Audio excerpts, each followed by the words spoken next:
Assalamualaikum warahmatullahi wabarakatuh dan selamat sejahtera. Bertemu lagi kita dalam channel Cikgu Fairuzah.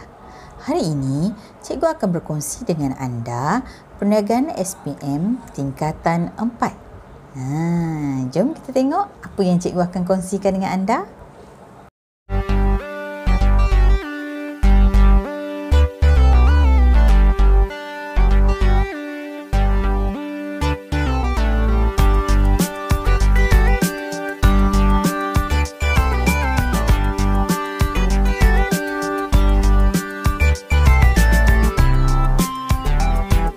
Hari ini, Cikgu akan berkongsi dengan anda bab 1 tingkatan 4 iaitu bentuk pemilikan perniagaan.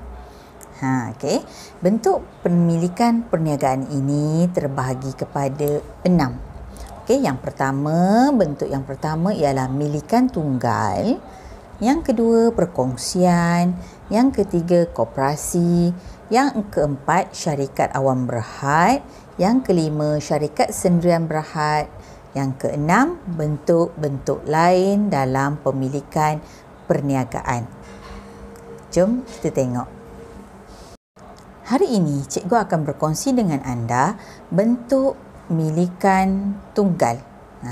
Pemilikan perniagaan yang pertama ialah bentuk milikan tunggal. Apakah yang dimaksudkan dengan milikan tunggal?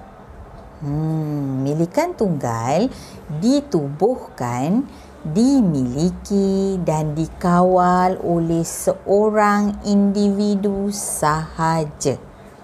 Okey, ditubuhkan, dimiliki dan dikawal oleh seorang individu sahaja. Jadi dari mana datangnya sumber pembiayaan?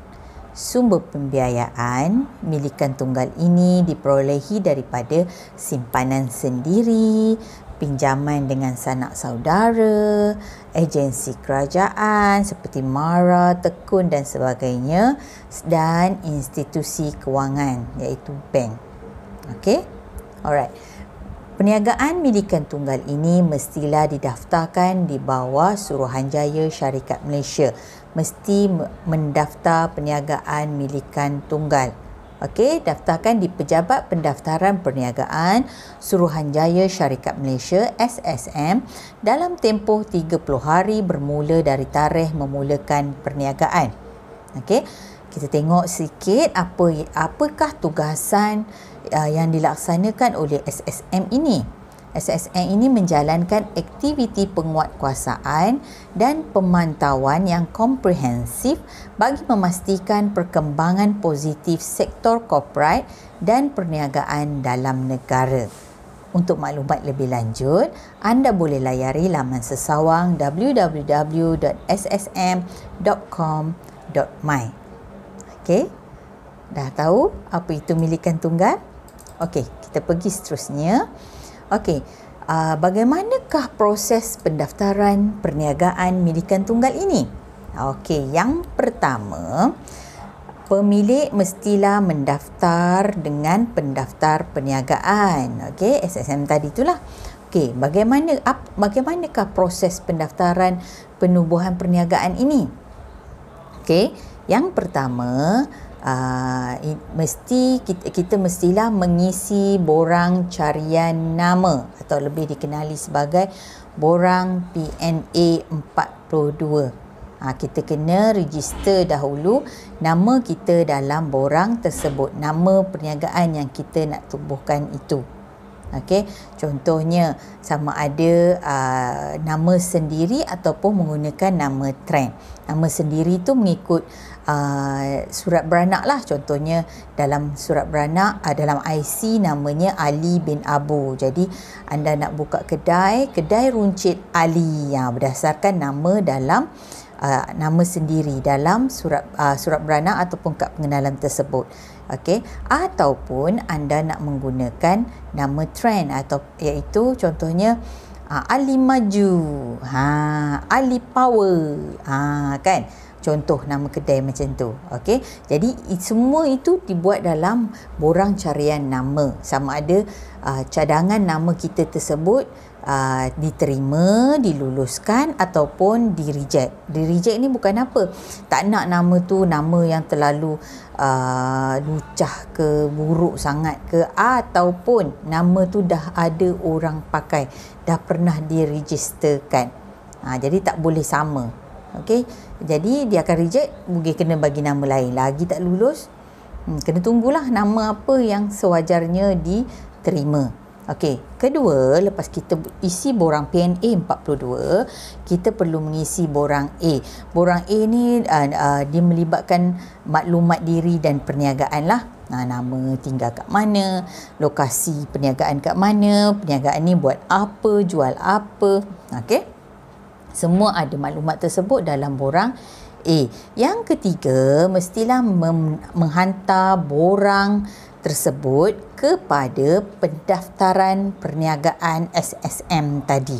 Dah isi borang cantik-cantik, dah isi lengkap, dah apa yang dia nak dilampirkan bersama, maka terus hantar. Yang ketiga, hantar kepada pejabat pendaftaran syarikat tersebut. Okey, yang keempat, perlulah membuat pembayaran. Okey, kalau nama sendiri RM30, kalau nama trend RM60.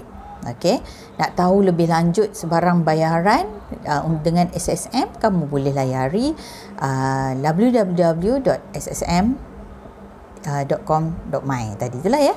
Okey, yang kelima, mendapatkan borang D, iaitu sijil perakuan pendaftaran perniagaan, membuktikan anda telah mendaftar perniagaan tersebut. Okey, itu yang pertama, mendaftar dengan pendaftaran perniagaan. Okey, yang kedua, step yang kedua, anda perlu mendapatkan lesen perniagaan daripada pihak berkuasa tempatan, PBT.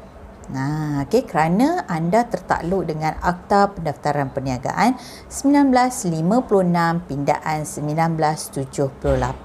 Dengan PBT tu sebab premis anda berada dalam lokasi tersebut. Dengan SSM tu lesen perniagaan. Okey, kerana perniagaan milikan tunggal ini tertakluk di bawah Akta Pendaftaran Perniagaan 1956 pindaan 1978. Okey, boleh? Alright, seterusnya kita lihat apakah kelebihannya perniagaan milikan tunggal ni. Kita tengok sekarang perniagaan milikan tunggal ni rancak tumbuh seperti cendawan selepas hujan kan. Okey, jadi kita tengok apa kelebihan yang membuatkan ramai individu ingin menubuhkan perniagaan jenis milikan tunggal ini. Okey, yang pertama, sebabnya milikan tunggal ini mudah ditubuhkan, mudah dikawal, mudah diuruskan. Okey. Yang kedua, syarikat milikan tunggal hanya memerlukan modal yang kecil dan tidak banyak syarat. Okey. Yang ketiga, mudah diuruskanlah sebab saiz dia kecil je. Okey. Keempat, bebas menguruskan perniagaan kerana perniagaan tersebut milik kita. Okey, yang kelima, keputusan dibuat oleh pemilik sebab syarikat tersebut milik pemilik 100%. Jadi bebas nak buat sebarang keputusan. Okey, yang keenam, beban cukai rendah, hanya perlu bayar cukai pendapatan individu sahaja. Okey, yang ketujuh, pemilik hanya dikenakan cukai pendapatan individu. Samalah lebih kurang dengan nombor 6 sebab beban cukai rendah. Okey, tapi semua yang baik ada juga kekurangannya. Okey, jadi kita lihat apakah kekurangan milikan tunggal ini. Okey, kekurangan yang pertama, dia diuruskan secara bersendirian lah kerana pemilik dia seorang saja, 100% di atas jemala patik gitu. Jadi maksudnya kita kena tanggung sendiri semuanya. Dari aspek kawalan, dari aspek pengurusan, dari aspek penubuhan, semua diurus berseorangan. Okey. Yang kedua, sukar untuk berkembang kerana modal terhad. Macam kita dengar yang mula tadi, dapat daripada simpanan sendiri, pinjam dari kawan-kawan ke saudara mara. Okey, jadi sumber terhad, nak boleh pinjam mara pun tak dapat pinjam banyak sangat pun. Okey, ataupun bank pun bukannya sebarangan kita dapat minta loan banyak-banyak. Dia ada had dia, ada limit dia. Okey, jadi sukar untuk berkembang kerana modalnya terhad.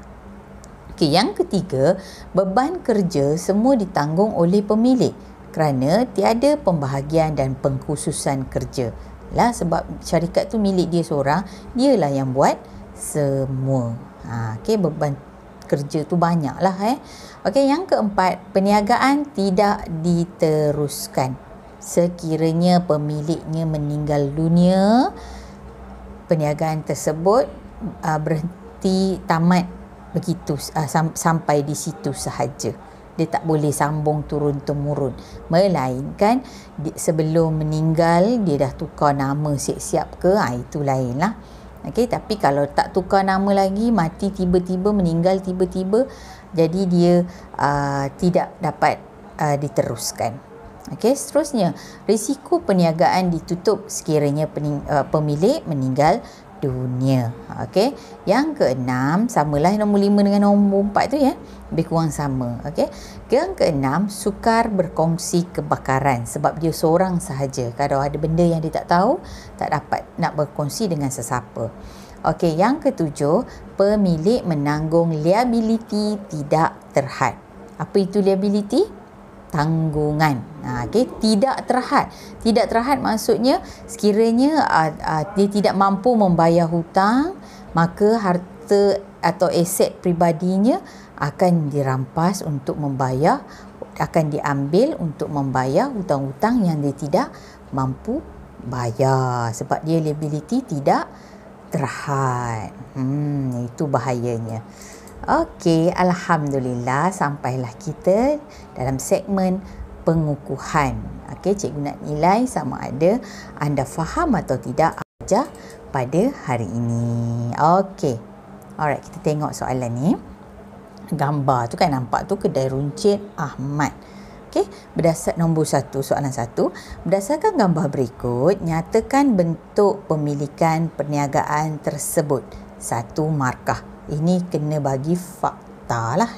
Okey, yang kedua, nyatakan 4 kelebihan bentuk perniagaan tersebut. 4 markah. Okey, 4 kelebihan bentuk perniagaan tersebut ni dia berkaitan dengan nombor 1. Jadi pastikan nombor 1 anda tidak jawab salah. Sebab once you jawab salah nombor 1, secara tak langsung nombor 2 kalau tak ada kaitan, kalau ada benda salah, contohnya berdasar kamu jawab benda lain, jadi nombor 2 pun automatik akan jadi nombor lain, kan, jawapan lain. Jadi dah salah kat situ. Sedangkan senang sahaja nak dapat 4 dan 1 markah ni, 5 markah ni lah. Okey, alright, boleh jawab? Okey, kita tengok sama tak jawapan kamu dengan jawapan cikgu. Okey, yang pertama jawapan dia bentuk perniagaan milikan tunggal sebab kedai runcit Ahmad. Nampak tu, Ahmad kan, kedai runcit saja. Okey, kedai runcit Ahmad, 1 markah kat situ. Okey, apakah kelebihan dia? Alright, tadi kan cikgu dah bincangkan dengan anda. Okey, pertama, mudah ditubuhkan, dikawal dan diuruskan. Nombor 2, hanya memerlukan modal yang kecil dan tidak banyak syarat. 3, mudah diuruskan kerana saiznya kecil. 4, bebas menguruskan perniagaan. 5, keputusan dibuat oleh pemilik. 6, beban cukai rendah kerana pemilik hanya dikenakan cukai pendapatan individu sahaja.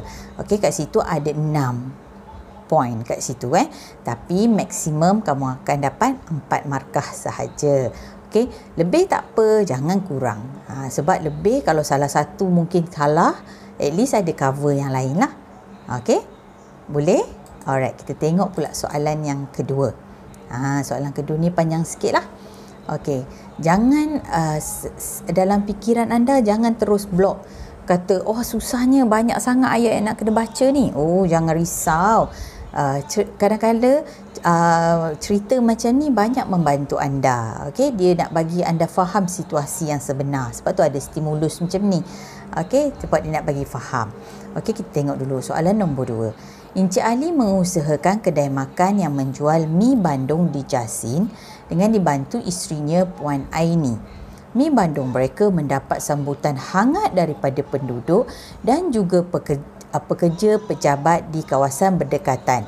Antara tarikan kedai makan ini ialah dia menjual pelbagai jenis mi bandung, iaitu mi bandung ayam, mi bandung udang, mi bandung sotong, mi bandung ketam dan mi bandung daging.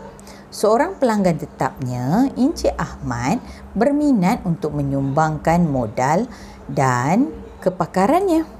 Beliau juga mencadangkan agar mereka mengusahakan penjualan perencah mi bandung secara besar-besaran. Idea ini telah mendorong Encik Ali untuk membuat perubahan pada perniagaannya. Beliau hendak mengembangkan perniagaannya ke tahap yang lebih mencabar. Beliau mula menetapkan sasaran untuk membawa produk mereka ke seluruh negara. Encik Ali membina sebuah kilang kecil di belakang rumahnya untuk membungkus perencah mi bandung dengan menggunakan label perencah mi bandung sedap. Okey, kita tengok soalan dia. Itu cerita dia tadi itulah. Okey. A. Jelaskan jenis milikan perniagaan yang diusahakan oleh Encik Ali di kampungnya. 2 markah. B. Encik Ali bersetuju dengan cadangan Encik Ahmad untuk mengusahakan penjualan perencah mi bandung. Huraikan milikan perniagaan yang sesuai ditubuhkan oleh mereka. 4 markah di situ. Okey, jadi dah fahamkan cerita Encik Ali dan Encik Ahmad tadi. Okey, yang pertama kita tengok dululah. Okey, jelaskan jenis milikan perniagaan yang diusahakan oleh Encik Ali di kampungnya. Okey, 2 markah kat situ. Jadi macam mana cara nak jawab? Okey, jawab dia macam inilah. Okey, berikan fakta dan huraian 1 markah. Okey, fakta yang pertama, perniagaan milikan tunggal. 1 markah kat situ. Okey, satu lagi markah nak dapat macam mana? Huraikanlah dia sikit. Dimiliki dan diusahakan sepenuhnya oleh Encik Ali dan keluarga. Gitu. Boleh? 2 markah. Senang je. Okey, yang kedua, Encik Ali bersetuju dengan cadangan Encik Ahmad untuk mengusahakan penjualan perencah mi bandung. Huraikan milikan perniagaan yang sesuai ditubuhkan oleh mereka. Okey, situ 4 markah. Jadi macam mana nak jawab?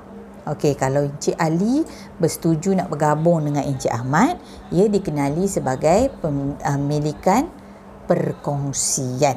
Okey, itu fakta yang pertama lah, perkongsian. Kenapa perkongsian? Kerana mudah ditubuhkan.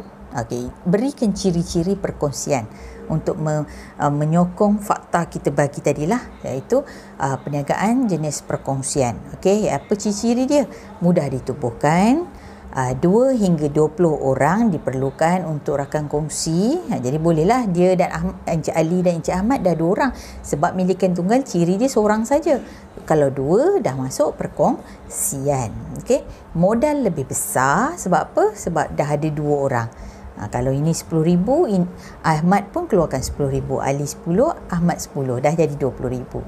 Okey, modal lebih besar, keuntungan lebih banyak dan dapat berkongsi kemahiran dan kepakaran. Dah dapat 4 markah kat situ. Bila kamu tengok kat sini, ada 6 markah yang kamu boleh perolehi. Tapi fakta tu memang wajib lah. Perkongsian tu 1 markah. Jadi huraian ada 4 markah lagi. Okay. Ada 3 markah lagi lah sebab total dia 4. Jadi hanya perlu 3 sahaja lagi. Cikgu sajalah senaraikan lebih kat sini. Kalau kamu tak ingat salah satu, boleh ambil yang lain. Okey. Tak ingat modal besar, kamu boleh cakap berkongsi kemahiran dan kepakaran sebab itu ada dalam petikan. Ataupun 2 hingga 20 orang, Encik Ali, Encik Ahmad, 2 orang kan. Jadi kat situ dah boleh ingat perkongsian 2 hingga 20 orang. Okey, dapat berkongsi kepakaran dan kemahiran. Okey, dapat satu lagi contohnya mudah ditubuhkan ataupun modal besar ataupun keuntungan lebih banyak, dah cukup 4 markah untuk anda. Okey, mudah kan? Tak susah pun kan? Sampai di sini dahulu perkongsian cikgu pada hari ini. Terima kasih atas perhatian. Mohon maaf atas kekurangan. Jangan lupa like, komen dan subscribe channel Cikgu Fairuzah supaya tidak ketinggalan di atas perkongsian cikgu nanti. Okey, mudah anda mendapat sebarang perkongsian sekiranya anda subscribe channel Cikgu Fairuzah. Okey, jumpa lagi pada perkongsian akan datang. Bye.